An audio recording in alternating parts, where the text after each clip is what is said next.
Meu nome é Fábio Menezes e nesse vídeo iremos conhecer quanto custa e como criar o recurso Azure Data Lake para suas análises de dados. Eu sei, essa não é a minha voz de verdade, precisei fazer uma cirurgia que me impossibilitou de falar, mas não se preocupe, é uma situação temporária, e logo estarei aparecendo nos meus vídeos. Gostaria de agradecer a sua presença e espero que goste do vídeo, foi feito com muito carinho para você. E não se esqueça de clicar no like para valorizar o conteúdo. Vamos lá!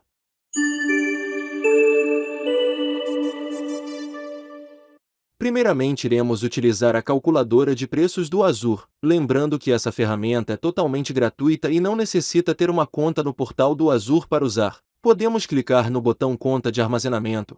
O recurso é adicionado a uma nova guia de valor estimado. É importante alterar a moeda para real do Brasil para que o valor seja convertido. Por padrão está selecionada como dólar americano. Podemos alterar a região em que o recurso estará disponível. É importante entender que essa escolha pode impactar diretamente a implantação do recurso, pois alguns serviços não estão disponíveis em regiões específicas. E mesmo que esteja disponível, dependendo da região, o recurso pode ter uma capacidade reduzida comparada a outra região. A escolha da região também pode impactar o custo de tramitação de dados entre regiões diferentes. É importante planejar com antecedência todos esses fatores. Irei manter leste dos Estados Unidos, pois meus exemplos e recursos foram disponibilizados nessa região. A próxima opção é definir qual tipo de armazenamento você deseja disponibilizar. Existem opções de pasta compartilhada, tabelas, entre outros. Nesse momento iremos selecionar a opção Armazenamento Data Lake segunda geração. Agora iremos selecionar a camada de serviço. Esta opção sempre está relacionada com a quantidade e a velocidade que o recurso pode disponibilizar. Para o tipo Premium, por exemplo, é ideal para aplicativos de análise de Big Data, pois oferece cargas de trabalho que necessitam de baixa latência constante. Como não preciso desse nível de serviço, irei escolher a versão padrão. Feita essa seleção, ao clicar no tipo de conta de armazenamento, temos apenas a opção Uso Geral. Iremos escolher a camada de acesso, que está dividida em quente, onde ela é otimizada para armazenar dados que são acessados ou modificados frequentemente.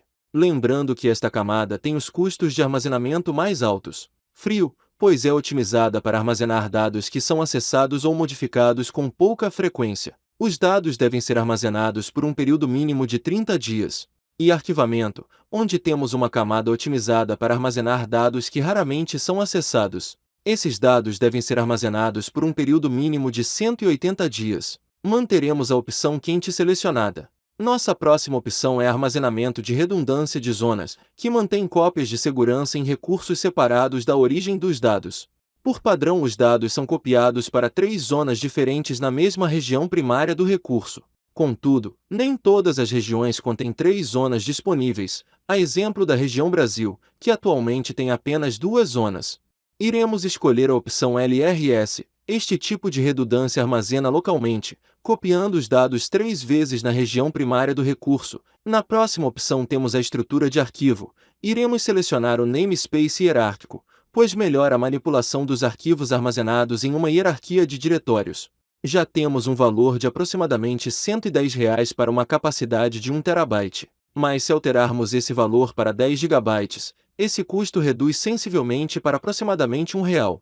Vale ressaltar que o valor de R$ 1 é apenas para o armazenamento dos dados e que o custo atual mensal é de R$ 170, pois está relacionada a outras operações existentes. Iremos ver essa opção logo em breve. Temos aqui o custo estimado de cada transação efetuada nos dados, como gravação, leitura e aceleração das consultas. Entre outras operações, temos aqui o armazenamento de metadados que custa aproximadamente R$ 160, e se alterarmos para o valor de 10 GB conseguimos ter um valor estimado mais próximo da nossa realidade.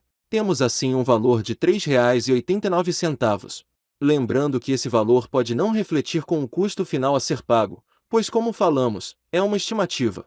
E caso seja necessário podemos contratar o suporte da Microsoft para orientação dessa implantação. Agora iremos criar o nosso recurso Data Lake no portal do Azure. Dentro do meu grupo de recursos já existente, clicamos no botão Criar. Pesquisar pela palavra Azure Data Lake não encontrará facilmente este recurso. Para isso precisamos pesquisar pela conta de armazenamento. E no item do resultado desejado clicar no botão Criar. Selecionamos a assinatura para pagamento e o grupo de recurso que ele ficará associado. Lembrando que o grupo de recurso também facilita no gerenciamento da segurança e dos custos envolvidos nos recursos agrupados. Digitamos assim o nome da conta de armazenamento, que apenas pode conter letras e números, sem caracteres especiais. Iremos manter a região do leste americano. Como vimos anteriormente, é possível escolher o tipo de conta premium.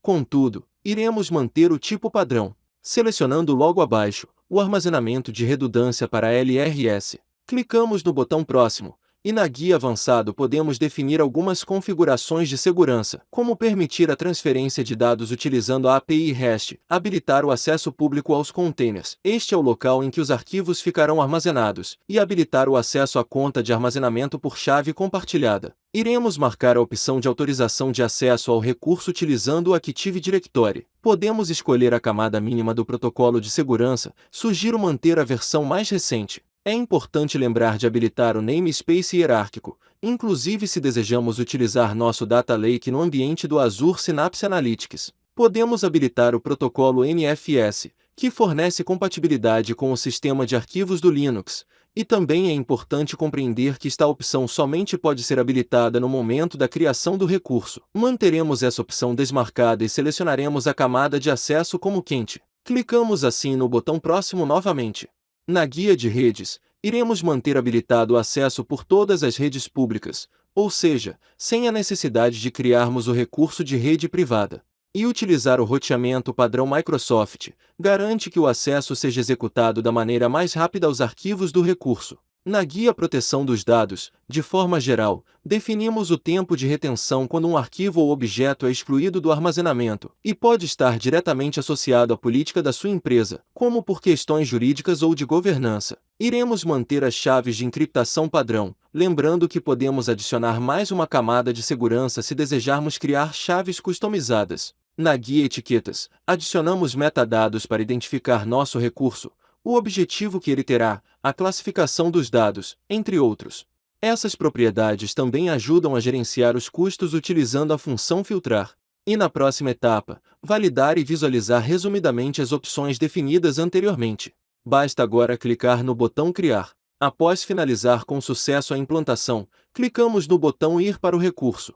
Na página do mesmo, clicamos em Containers. Clicamos assim em Adicionar, pois é o local onde iremos armazenar os nossos arquivos, escolhendo o nível de acesso para privado, e digitando um nome para ele. Neste caso, os arquivos armazenados serão da fonte de origem sem nenhuma alteração. Então, criaremos outro local que irá armazenar os arquivos depois do processo de transformação dos dados. E clicando nessa estrutura, podemos adicionar pastas a ela. Irei aproveitar para criar 3 novas pastas que armazenarão os arquivos da área financeira, os arquivos da área de educação e os arquivos extraídos das redes sociais.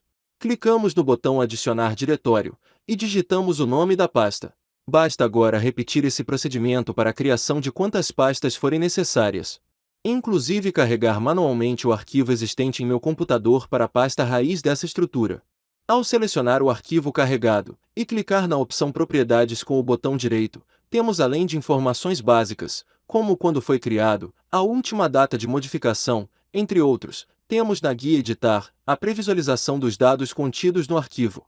E por fim, podemos utilizar a ferramenta Desktop Azure Storage Explorer para adicionar novos arquivos e criar novas pastas a essa estrutura da nuvem. Espero que tenha gostado desse vídeo. Não esqueça de deixar seu like e de se inscrever no canal para valorizar o conteúdo. Também utilize os comentários para tirar suas dúvidas comigo. Até a próxima! Muito obrigado, conheça outros vídeos do canal e siga-me nas minhas redes sociais.